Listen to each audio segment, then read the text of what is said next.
Congress party के एक पूर्व पार्षद पर मुकदमा दर्ज होने के बाद पोक्सो एक्ट के तहत मुकदमा दर्ज कराया। आरोप उस पर लगाए गए, उसको लेकर कांग्रेस पार्टी के बैनर तले आज एसपी हनुमानगढ़ से मुलाकात की गई है। ज्ञापन एक सौंपा गया है।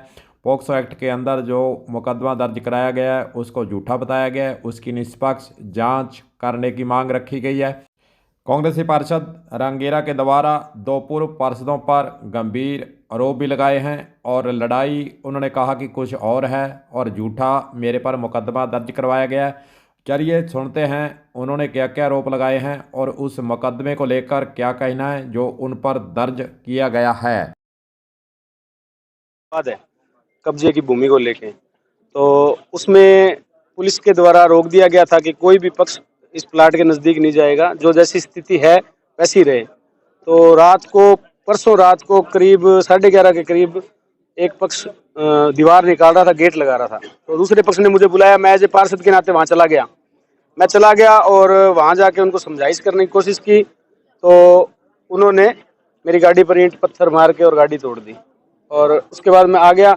कल उन्होंने रंजिशवश, राजनीतिक रंजिश के चलते, एक वहां पे पार्षद है राजेंद्र चौधरी और एक रमजान खान, उन दोनों ने राजनीतिक रंजिश से मेरे ऊपर पोक्सो का जो गंभीर मामला है वो दर्ज करवा दिया। जबकि ये खुद ऐसी प्रवृत्ति के लोग हैं। जो राजेंद्र चौधरी पार्षद है, उसका खुद का भाई, सगा भाई, पोक्सो के मामले में अभी सजा लग के पंजाब जेल के अंदर बैठा है। और रमजान है, वो भी आदतन कब्जेदारी है। इन्होंने कोई ये एक कब्जा नहीं किया है, इन्होंने लगातार खूब सुरेशिया के अंदर इन्होंने खूब हर दिन नया कब्जा करते हैं, हर दिन नया कब्जा करते हैं ये लोग। और इनको बड़े नेताओं का भी संरक्षण मिला हुआ है, उसकी वजह से ये काफी ज्यादा एक्टिव हो रखे हैं। अब क्या डिमांड करी आपने? हमने एसपी साहब को ज्ञापन दिए हैं भी जो भी जांच है वो निष्पक्ष जांच करो।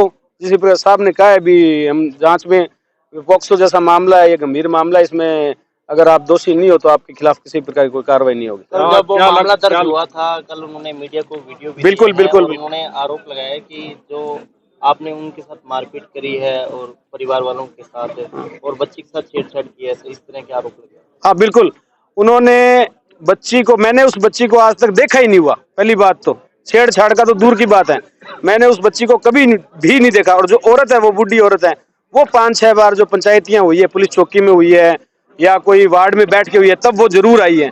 और उनको इतना अच्छी तरह से सिखाया गया है कि उन्होंने, मतलब वीडियो में तो ऐसे लग रहा है जैसे वो उनसे शरीफ कोई है ही नहीं।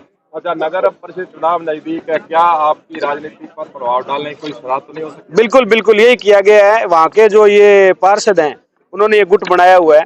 अभी इन्होंने रोडावाड़ी में भी एक गरीब आदमी है, उसकी मेघवाल समाज का, उसकी 10 बीघा जमीन कब्जा की है रमजान खान, लड्डू राम और राजेंद्र चौधरी ने। मुकदमा दर्ज हुआ है तो यह जांच का विषय है। पुलिस के स्तर से इस मुकदमे की जांच की जाएगी। जो भी हो उसको लेकर जांच रिपोर्ट के अंदर क्या पाया जाता है, तमाम बातें यह देखने वाली हैं।